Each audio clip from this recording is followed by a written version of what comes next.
Well, hi everybody. So today I'll be going over the Aeroplane Heaven P-51D Mustang. I'll show you how to start it up, how to take it off, and all that good stuff, and then kind of tell you what to think of it. I am going to start out here by saying I do really like this one. I have been having quite a bit of fun with it, and I did find it a little bit challenging in the beginning to take off. But with all that out of the way, we'll just go ahead and get started here. Alright, well here we are on the P-51. It looks pretty good in here. The model quality is pretty good. There might be 1 or 2 points where you could say they could have done a better job, but the same thing kind of goes for the textures. There's maybe 1 or 2 places where they could have done a little bit better of a job, but other than that, it does look really good in here. Now the only kind of weird thing I've noticed inside of the cockpit here is that when you, or at least for me at my zoom level, when you zoom out here and you look around, it gets a little fisheye, but that really only happens if you're zoomed out. So if you sit up here, which is closer to where I think they probably want you to sit, it's it's not a problem. So with that out of the way, we'll go ahead and hop into the features and start up and everything of this plane, and then go take it off.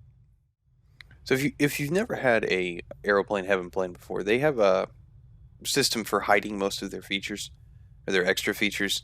They don't really have a tablet or anything like that. So what they do is they hide everything in various unused switches kind of throughout the cockpit here. So we'll run through those real quick. So kind of under here, under no handhold on the gun sight, we've got P-51 options. The first one is a simple radio set. It's going to just swap out where the oxygen blinker is for there's really no other way to explain it other than it is a simple radio. It's just basically a display and then like a frequency knob and a volume knob for it. And then we've got the ability to uncover the engine, to take the engine covers off. You can see the engine. It is modeled. It does look pretty good. And then we can swap out the World War II pilot for the standard Microsoft Flight Simulator pilot.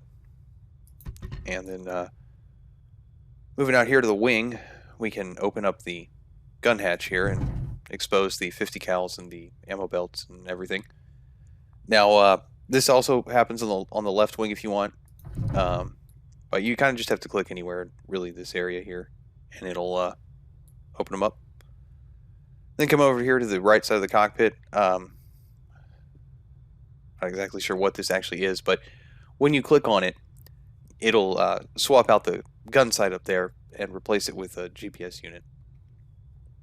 And then up here we've got quick start on this switch and cold dark on this one. Quick start on in this plane doesn't seem to actually quick start it. It seems to just put it into a state where all you have to do is click on the starter and it'll start the plane up for you. And then cold and dark returns it to where everything is off. And then moving back here, further back on the right side, we've got the tail wheel lock controls. And I leave this in the what they call accurate mode. What this does is when you pull back on the stick, it's going to lock the tail wheel, and then when you push forward on the stick, it's going to unlock the tail wheel. It makes it maybe a little bit more difficult to take off and land, but I do actually prefer it this way. It's pretty neat. So if you don't want to use that, you can just flip it up here, and it'll, leave the tail wheel unlocked or leave the tail wheel locked. So that'll pretty much do it for the features here. So we'll go ahead and run through the instrument panel real quick. Alright, well, starting up here on the left-hand corner, we've got the radio magnetic indicator, a clock, vacuum gauge, manifold pressure, coolant temperature gauge, carburetor air temperature, RPM gauge. This gauge down here is actually 3 separate gauges, so we've got oil temperature gauge, oil pressures on the left, and fuel pressures on the right. We've got an accelerometer, climb indicator, turn slip coordinator, altimeter, airspeed indicator, directional gyro, and attitude indicator. Then moving down here to the sort of center panel here, we've got parking brake, magnetos, cockpit lighting, and the whole center section of this panel doesn't really work. You can click on the switches, but they don't actually do anything. Moving down here, we've got the tank selector, fuel valve, hydraulic pressure gauge. Now, the fuel gauges for this plane are pretty difficult to see and to find. So the easiest way to see your fuel level is to just kind of hover over the individual tanks and it'll display the remaining fuel in them. And moving over here to the left side, we've got this yellow lever here is your flaps lever. We've got ram air, carburetor heat. Moving up to this panel here, we've got coolant radiator, oil radiator, landing light. This knob here is your gauge illumination for the left-hand side of the instrument panel, so technically everything inside of the yellow line will be illuminated with this one. Then we've got aileron trim, rudder trim, pitch trim, landing gear. Moving up here, we've got propeller pitch, your throttle. Now this button out here on the outside of the throttle will allow you to engage for emergency power. So it'll by clicking this, it'll allow the throttle to go past 100%. And then we have the mixture lever. Coming down here, we've got all the guards open here. So we've got the supercharger switch. By default, it is set to auto. And then we've got fuel pump, oil dilute, starter switch, and primer switch. Moving over here to the right side, we've got the oxygen control switch, oxygen pressure valve, pressure gauge, and then the oxygen flow blinker here. The blinker works. Pretty sure the gauge here works. You don't have to worry about oxygen in this one. You're not going to black out or anything like that if you don't turn it on. And we've got the right-hand gauge illumination here. So this one will illuminate everything outside of the yellow line, so on the right side of the instrument panel. We've got an amp meter. We've got alternator switch, battery, gun heat. Gun heat doesn't work. You can flip the switch, but it doesn't do anything. Pitot heat, nav lights, tail light, and then these three switches down here, your recognition lights. Now everything back here pretty much is not functional, so I'm not really going to mention it. And then we've got the canopy crank here. And so that'll pretty much do it for everything inside the cockpit here in the instrument panel, so we'll go ahead and get it started. Alright, so to start with, we're going to want to make sure that we've got the fuel valve here selected to on. By default, I believe it is on already. If you switch it to cold dark, it will put this down to off, so just make sure that it's on. Then we'll want to select a fuel tank. I usually select the fuselage tank. The thing you don't want to do is select one of the drop tanks, but one of the three main tanks are fine. Then we'll come up here. We want to make sure the propeller pitch is set to full. We want to crack the throttle just a little bit. Why is it doing that? Here we go. Sometimes you just got to hit things. Then we'll come down here to the mixture lever and move this to run. We'll come over here and flip the magnetos to both. We'll go ahead and turn on the alternator and the battery, and then turn on the fuel pump here. We'll hold the primer down for 3 seconds, and then click on the starter.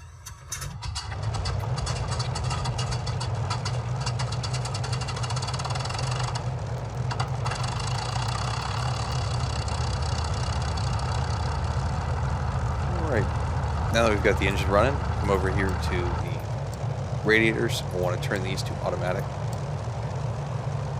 Don't close these guards back up. When you do, it seems to put them to close again, so we want to leave them open and leave it on automatic. If you want to sit here and mess with opening and closing it, you can. So, but that's pretty much it. We've got the P-51 started here. I will say it has not a terrible startup sound. It's maybe a little bit hollow. Sounds a little hollow or echoey to me.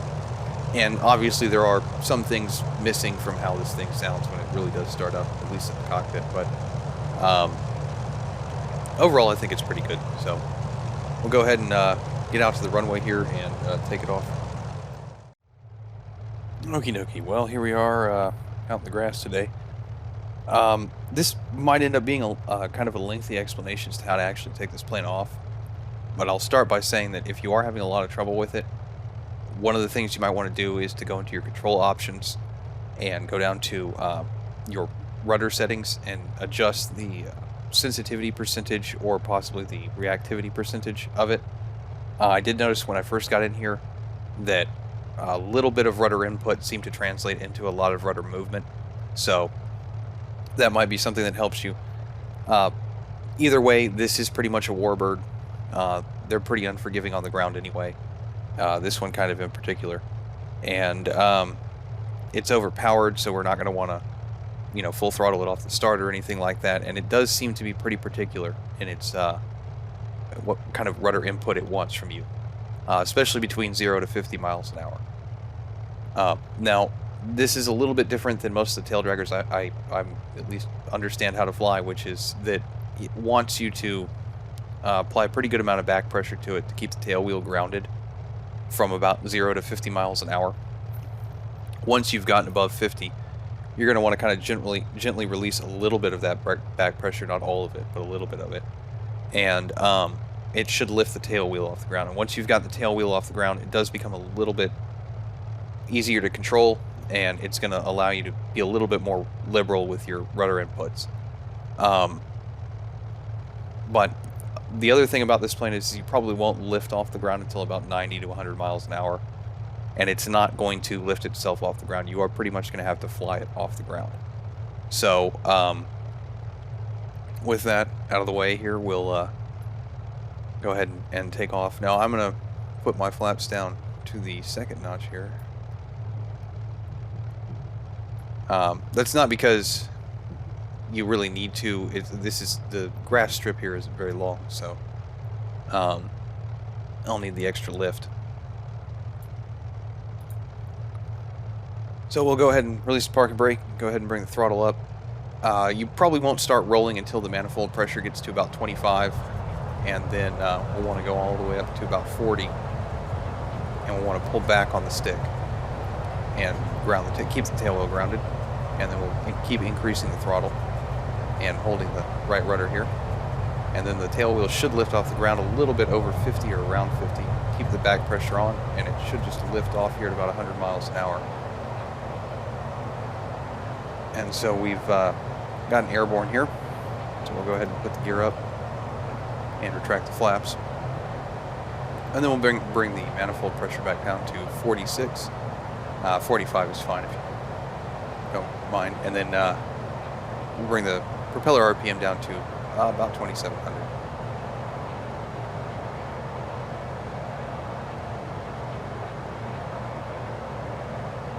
Now you're not reducing the manifold pressure or the propeller pitch or anything like that for damage reasons.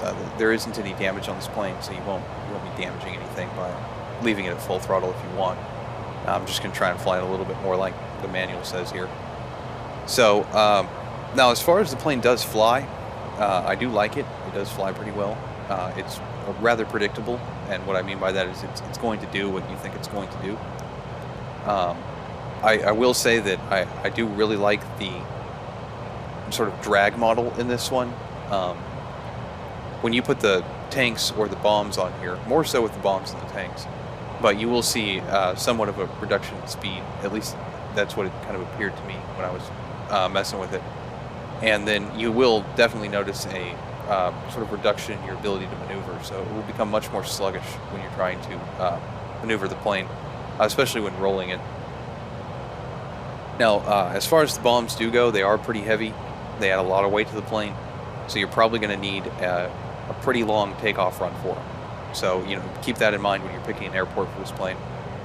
And now, as far as stall speed goes in this one, it's not mentioned in the manual. I kind of messed around with it. It seems as though when the flaps are up, it's the low 80s, maybe, and then when the flaps are down, it's about I'll say it is 60 miles an hour.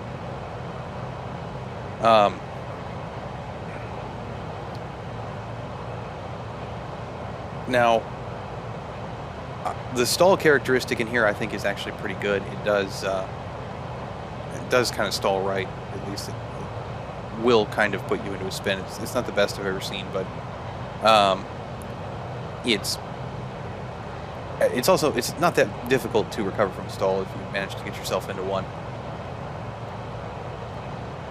So we'll go ahead and line up here and come in for a landing. What we're going to want to do is, because of the drag model, this thing does slow itself down pretty well if you use the flaps. So once you're below 300, you can put them down to the first notch, and then once you get below 275, you can put them to the second. Then that should be enough to slow you down pretty well until you get to about 165, and then you can put them down all the way, and you can put down your gear. So we'll go ahead and put the flaps all the way down here in a second, and then we'll put the gear down. Now, you're going to come in here kind of fast for this plane. I'll say that, but you also will have a lot of drag once you've put the landing gear down and the flaps down, so you will need to increase at least keep the throttle somewhere so that your manifold pressure is maybe a little bit above 40, and the propeller pitch is at like 2,700 RPM. And now, as far as at least reading up on what the manual said about landing this plane, they seem to think that being under about 130 miles an hour makes this plane pretty difficult to control. I don't really find that to be the case. I think it's pretty easy to control.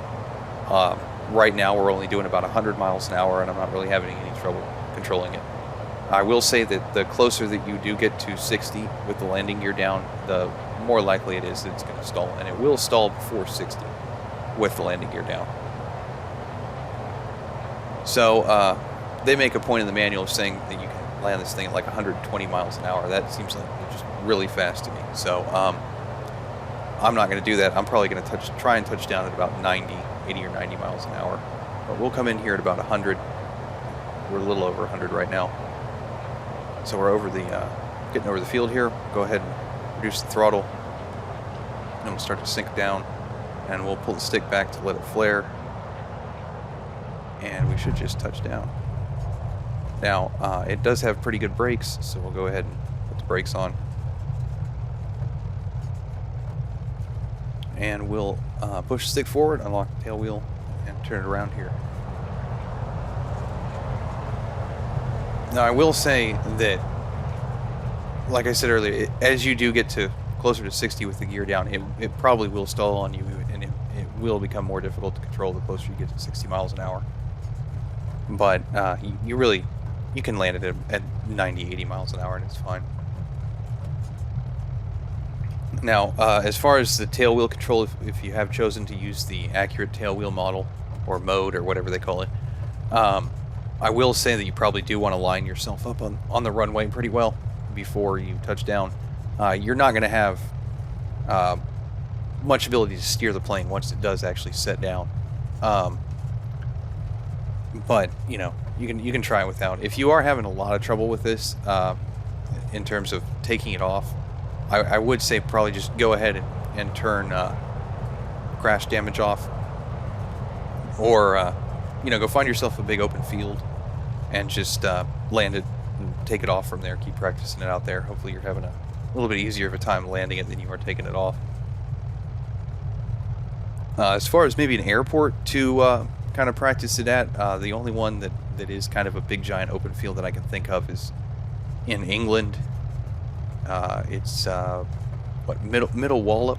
I think it's Middle Wallop. It might be Middle Wallop, like Army or something like that. I'll look up the airport code and put it in here. But that one's pretty good. It's just a big open field. The parking spots are basically right on the field too, so and it's pretty quick to get to the runway. And so with all that out of the way, that's pretty much it for the tutorial. And we'll go into the review here, and that'll be it for today. Alright, well, if you would like to buy the P-51 here, you could pick it up from aeroplaneheaven.com, justflight.com, or Orbix Direct, most of the usual places. It's about $36 on all three of those sites. It's a little bit cheaper on Just Flight and Aeroplane Heaven, but it's only a few cents. Now, I do like this plane quite a bit. The only thing I found on it that was missing was a contrail animation, or whatever you would call it. And I also think it could really benefit from having engine damage, though it's not really a complaint. There aren't that many planes in this game anyway that have that. So as far as the model quality goes, I didn't really find any model issues with it. The ones that I did find were pretty minor, and I really had to look for them. So I didn't think it really detracted from the price. The only really weird thing is the fisheye camera view, but you can kind of fix that by zooming in a little bit. I couldn't find any gaps or anything like that except for one point, but you'll only notice that if the canopy is open and you look behind the seat. I personally didn't really think it was a big deal. Now, as far as the textures go, they're really pretty good, especially the exterior. All of the World War II paint schemes look beat up and worn. It's a really nice effect. Now, as far as the interior textures go, they could maybe be a little bit better in some places if you zoom in quite a bit. You kind of see the pixels. I didn't really notice any textures that didn't line up or anything like that, though. Now, I'm not really sure if this is a texture issue or a model issue, but when the sun hits the moving propeller, it looks kind of dated, if that makes sense. It looks kind of like it's from an older game or something like that. The sound quality is actually pretty good. It's not the best, but I think some of that is because I'm comparing it to a real P-51. The point that isn't great, though, is the transition from startup sound to the running engine sound. It is really loud. Now, I'm not complaining about that at all. I kind of imagine that sitting like 6 feet behind an almost 1,500 horsepower V12 is pretty loud. So, you know, that really isn't a complaint, but it is kind of loud. Now, as far as the flight model goes, I like it. It's pretty good. I've never flown a P-51, so I don't know how realistic it is. So my comparison of its flight model comes from other sims, and it seems to be okay. It's got most of the standard warbird tail dragger stuff. It's overpowered. It's basically going to try and kill you on the ground. Now, I do really like its drag model. Leaving aside how it functions when you have bombs or you have tanks on the plane, when you do drop the flaps and everything like that, you do really notice it slow you down. As far as the features go, I like them. Aeroplane Heaven's level of detail in this one is pretty extensive. More so than almost all of the planes that I've seen at Microsoft Flight Simulator so far. You can actually read the ammo loading diagram and the bore sight info on the underside of the hatch for the guns if you want to. You can open up the engine covers and look at the engine and everything. It's pretty neat. The paint schemes are really fantastic. They did a really good job on them. You get 16 of them. 3 of them are civilian, and the rest of them are from World War II. I was a little bit hesitant, I guess, to buy this plane after Aeroplane Heaven's Mark I Spitfire. That's not the case here with the P-51. I really do like it. Now, any of the downsides that I have mentioned about this plane, I think are compensated for by its sort of, it's called a fun factor. So, overall, I pretty much like the P-51 here. And that's pretty much going to be it for today, guys. So, thanks for watching, and I hope there's a next time.